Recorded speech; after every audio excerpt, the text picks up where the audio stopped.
Abordamos la tercera y última sesión sobre aspectos básicos de la metodología de la investigación jurídica. En las sesiones anteriores hemos visto cómo la aplicación del método científico tiene efecto en la visión del investigador en el derecho, de qué forma se puede establecer una clasificación en relación con los objetivos y cómo se definen los métodos en relación con los objetivos. Y ahora vamos a explicar cuáles son en principio los planteamientos en el marco teórico de la investigación jurídica, es decir, cuál es el planteamiento frente al cual se encuentra el investigador del derecho y cuáles son aquellos en los que es posible que lo aborde. Por un lado, hay un planteamiento expositivo, es por otra parte el más frecuente, al menos en las pretensiones iniciales, que es la explicación de una serie de instituciones jurídicas de forma histórica o comparada. En alguna de las sesiones anteriores ya se indicó que una mera exposición de lo que dice la ley o de lo que dicen quienes aplican la ley no constituye en sí mismo un trabajo de investigación en derecho, porque es simplemente la base para poder establecer en su caso algunas conclusiones. En todo caso, no debería de dejarse de lado que normalmente las investigaciones históricas del derecho o las investigaciones de derecho comparado se apoyan muy fundamentalmente en la técnica expositiva y por tanto en la exposición de aspectos referidos en las fuentes, pero esto no evita que la tarea del investigador pase por alto. El investigador debe seleccionar, graduar, jerarquizar, incluso desechar algunas fuentes. Esto es frecuente en el método histórico, en el método de la historia, y además en el derecho comparado, ¿no? En todo caso, no debe dejarse de lado que la dificultad esencial cuando el problema se aborda en una perspectiva expositiva es la definición de una tesis original, de una hipótesis que pueda ser confrontada y que constituya un aporte original del trabajo de investigación. Un segundo planteamiento en la perspectiva del trabajo de investigación o en el marco teórico es el planteamiento fundamentalmente empírico. El planteamiento empírico es frecuente en las indagaciones que tienen que ver con el derecho vigente y muy frecuente en la metodología multidisciplinar, sobre todo en trabajos relativos a, por ejemplo, la sociología del derecho. Un ámbito donde existen aspectos de investigación que puede llamarse jurídica es la criminología y, sin embargo, la forma de abordar la criminología o algunos aspectos de instituciones en la criminología tiene fundamentalmente relación con los métodos propios de la sociología. No sería de extrañar que se pudiera hablar de la criminología como un aspecto más de la sociología que del derecho, pero en cualquier caso la proximidad es inevitable. En tercer lugar, existe un planteamiento en la investigación que podría ser de carácter evaluativo. También en la metodología multidisciplinar es posible, en la medida en que un planteamiento evaluativo lo que pretende es una valoración de la práctica de las normas o de su aplicación. La valoración de la práctica de las normas o de la forma en la que están siendo aplicadas por sus aplicadores, por los operadores jurídicos que las aplican, es también frecuente en los estudios sobre jurisprudencia de los tribunales. Es necesario aquí subrayar que el planteamiento de las dificultades es muy similar al que aparece en el expositivo. No hay estudio evaluativo cuando sencillamente se pretende la explicación de lo que dicen los tribunales. Es necesaria una valoración crítica de lo que dicen los tribunales. Es posible que esa evaluación se haga en una perspectiva dogmática, luego me referiré a este aspecto, pero podría ser que esta valoración se hiciese en una perspectiva evaluativa, en muchos casos. Un tercer planteamiento, los dos últimos están íntimamente relacionados en la actualidad, es un planteamiento hermenéutico. En ese planteamiento hermenéutico lo que se pretende es la interpretación y la argumentación en relación con textos. Sin duda el derecho, y el derecho continental muy en especial, debe ser abordado en la perspectiva de los textos. Es verdad también que a veces aparece, o mejor dicho, con mucha frecuencia, aparece el tratamiento hermenéutico, el planteamiento hermenéutico, de forma mixta, mezclada con construcciones lógicas, lógico-dogmáticas, dogmática o sistemático-dogmáticas. Esto es razonable en la medida en que la interpretación de los textos se ha de depender de un sistema conceptual.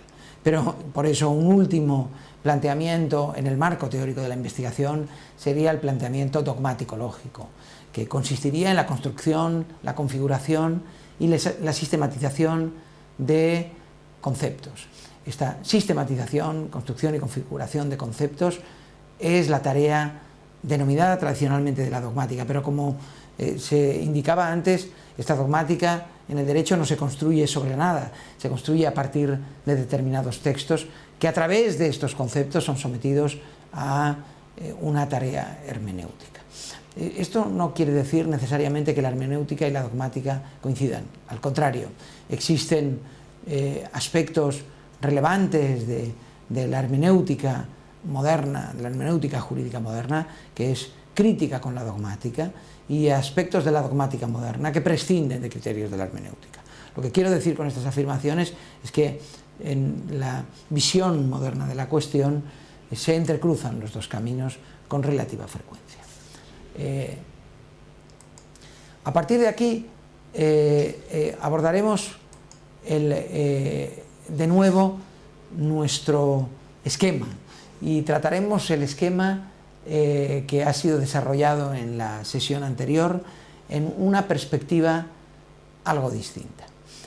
No vamos a desarrollar los conceptos, vamos a aplicar nosotros esos conceptos y vamos a buscar las fórmulas con las cuales podemos definir un trabajo en un sentido o en otro. Lo vamos a hacer ex post. Si cualquiera de los oyentes quiere elaborar un trabajo de investigación, se ha de plantear en qué terreno de este cuadro ha de desarrollar su investigación. Nosotros vamos a hacerlo al contrario, vamos a utilizar tres ejemplos de tres trabajos de investigación conocidos, clásicos por decirlo así, aunque algunos son más modernos y otros más antiguos, pero con tres textos vamos a intentar explicar en qué terreno se movían dentro del esquema que hemos desarrollado. El primer trabajo al que me voy a referir es el trabajo de Theodor Mommsen, autor que nació en 1817 y murió en 1903, denominado Römisches Staatsrecht, traducido a veces como derecho constitucional romano o derecho del Estado romano, es derecho público romano. Theodor Mommsen fue el único jurista que alcanzó el Premio Nobel de Literatura. Y alcanzó el Premio Nobel de Literatura por su volumen Historia de Roma. Era en realidad un genial historiador que tomaba una visión muy de la época, en todos los sentidos, del derecho romano, y que concretamente en el aspecto que nos interesa presentaba algunas particularidades.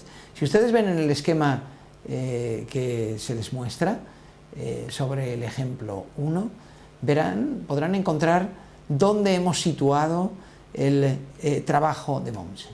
Lo hemos situado en una línea que se encuentra tanto dentro del cuadro relativo a la investigación fundamental como del cuadro relativo a la investigación teórica del derecho.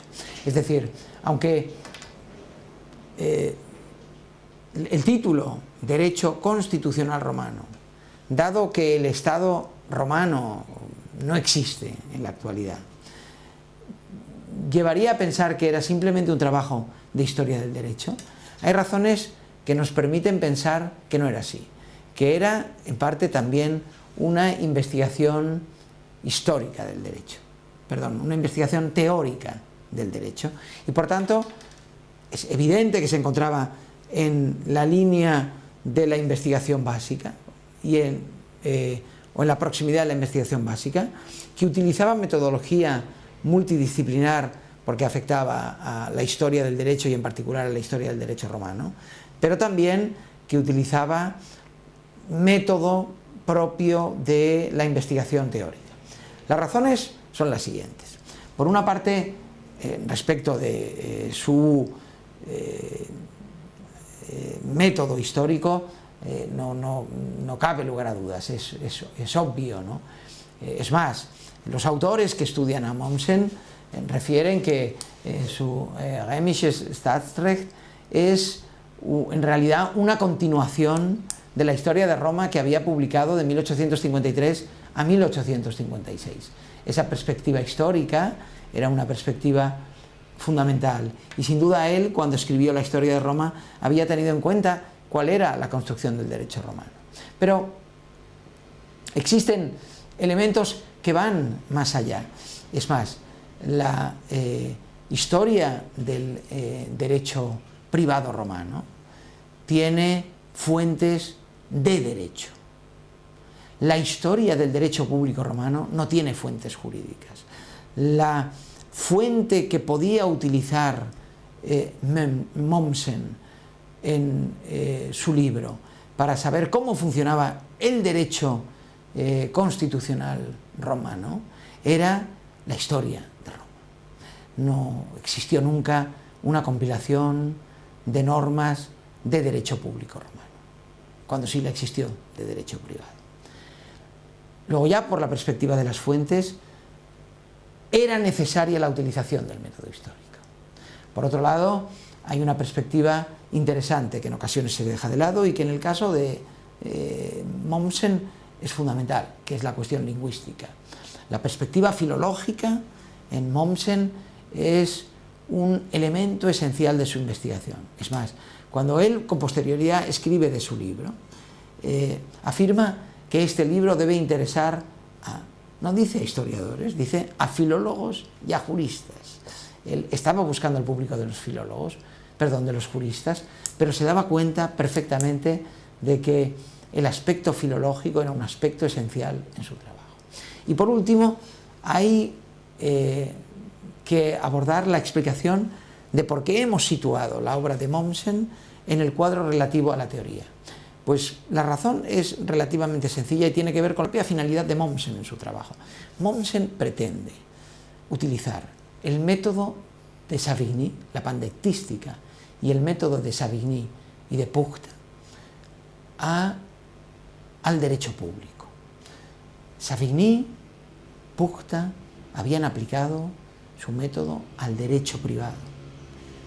El principio de Savigny, sobre el cual se construye la escuela histórica, de que el derecho es en realidad la manifestación de un pueblo, como pueblo, y por tanto el resultado de su historia, tiene que ver fundamentalmente con construcciones de derecho privado. Pero ni Savigny ni Puchta, ni autores de la época, el mismo Jähring, abordan el derecho público romano en la perspectiva metodológica de Savigny. En ese sentido, lo que aportaba de esencial es que el Estado no era sencillamente un Estado como una construcción política. El Estado era considerado como un sistema jurídico. Un segundo ejemplo es el de Joseph Raz. Joseph Raz, nacido en 1939, escribió el concepto del sistema legal, The Concept of a Legal System, en 1970, que ha conocido distintas ediciones. Tal vez la más difundida es la segunda edición de, creo recordar, 1983. El libro de Joseph Raz, si se fijan, lo hemos situado, esta nube azul, la hemos situado precisamente en el cuadro, totalmente integrado en el cuadro de la investigación teórica del derecho. Es más, les diría, si con esta nube azul no tapásemos o disminuyésemos la eficacia de las palabras investigación teórica del derecho, seguramente hubiéramos bajado el cuadro para situarlo más cerca de la investigación pura, no demasiado cerca. La explicación de por qué situamos a Joseph Raz en este lugar es la siguiente. Por una parte, el objetivo que él pretende. Él define el sistema legal como un sistema normativo. Fundamentalmente lo que pretende es definir el sistema legal como sistema y la identidad de las normas como parte de ese sistema. Es decir, la identidad de las normas jurídicas que forman parte de ese sistema se encuentra precisamente en su pertenencia a ese sistema legal. Esta construcción del sistema jurídico es particularmente interesante, es seguramente una prolongación de las teorías de Hart, muy especialmente de la norma de reconocimiento de Hart, que por otra parte está muy relacionado con el aspecto interno del derecho al que Hart se refería en su concepto de la ley. No creo que sea dudoso que Raz es un claro deudor de Hart en muchísimas de sus construcciones y de sus aportaciones. En segundo lugar, ya no con el objetivo, sino también con el método en sentido estricto que Hart ha abordado. En el orden de explicación del libro, Hart emprende una especulación, una argumentación especulativa, una explicación a partir de una crítica a sistemas previos. Fundamentalmente, su crítica a sistemas positivistas, como son los de Austin y Kelsen. Esta especulación crítica es básicamente teórica porque tanto Austin como Kelsen, muy especialmente Kelsen, intentan una explicación teórica del derecho. El conocido libro de Kelsen es la teoría pura del derecho. Pero por último, hay también algo que tiene que ver con un aspecto que subrayé antes, la aportación a partir de la regla de reconocimiento de Hart. Recuerdo que la regla de reconocimiento de Hart es aquella por la cual el aspecto interno del derecho se ha de poner de manifiesto en aquellos sujetos que reconocen la norma, las leyes, como partes del sistema y como vigentes. En la medida en que los encargados de la aplicación del derecho lo hacen, así se produce el reconocimiento de la norma como norma y la vigencia de la norma depende fundamentalmente de esta norma de reconocimiento. Bueno, no entraré en la discusión sobre este aspecto, pero sí me parece interesante mantener que con esta construcción del sistema de Hart, por tanto no solo de Raz, sino también de Hart, el sistema legal no es solo una composición de normas jurídicas como era en Austin o como era en Kelsen. Esto lo ha subrayado muy claramente en su libro Natural Law, Natural Rights y Unfinished. El sistema legal son normas, pero también es un método que tiene que ver con la vigencia, la aplicación de estas normas. La regla de reconocimiento es algo que está dentro del método del propio sistema. Un tercer ejemplo es el ejemplo de un administrativista español, Eduardo García de Enterría, fallecido ya. Nació en 1923 y falleció en el año 2013. Es posiblemente el administrativista más importante en la historia del pensamiento del derecho público español en el siglo XX. García de Enterría escribió muchísimos libros, pero tal vez, por cierto, muchos de ellos con extraordinaria influencia en Latinoamérica, pero me interesa especialmente llamar la atención sobre uno de ellos. Podría hacerlo sobre distintos porque esta era prácticamente una metodología muy específica del propio García de Enterría. El libro es La ejecución autonómica de la legislación del Estado, publicado en 1983. Si se fijan, hemos situado su nube azul, la nube azul de García de Enterría, en el plano de la investigación expositiva, pero abarcando una parte, la investigación teórica del derecho. ¿Por qué hemos hecho esto? La explicación es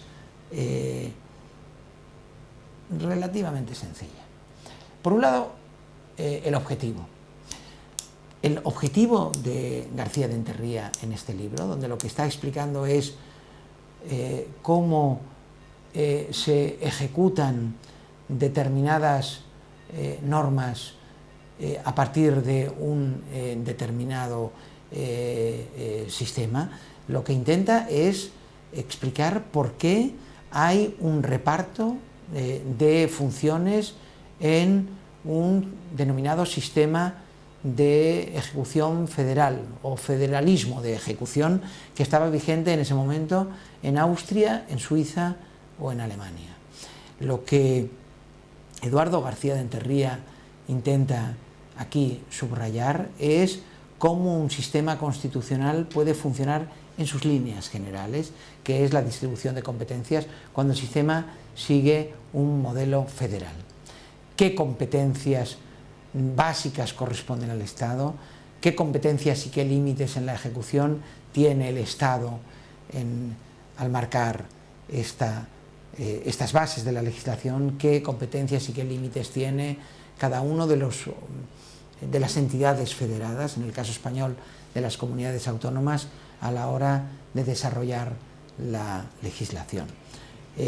Sin embargo, el trabajo se desarrolla en la interpretación del derecho constitucional, especialmente en esferas donde la confluencia con el derecho público es fundamental. Por tanto, la orientación práctica, la orientación expositiva, con la cual a través de la dogmática jurídica se intenta explicar cómo el sistema constitucional puede funcionar de una forma idónea, es indiscutible, donde además busca el apoyo en la jurisprudencia constitucional, por otra parte, en aquel momento, en 1983, todavía muy escasa, porque el Tribunal Constitucional había comenzado a dictar sentencias en 1981. Todo esto hace que el aporte de jurisprudencia a los conceptos suponga un estudio fundamentalmente expositivo, pero sin dejar de lado cuáles son las bases teóricas del sistema que forman parte del mismo estudio jurídico y de la misma hipótesis que Eduardo García de Enterría, que el profesor García de Enterría comprueba en su estudio. Esta es básicamente la exposición de algunos ejemplos para que ustedes puedan, los oyentes puedan entender cómo este aspecto puede ser utilizado en la perspectiva de la selección de un tema en el trabajo de investigación y muy particularmente en la elección de un tema del trabajo de tesis doctoral en Derecho. Muchas gracias.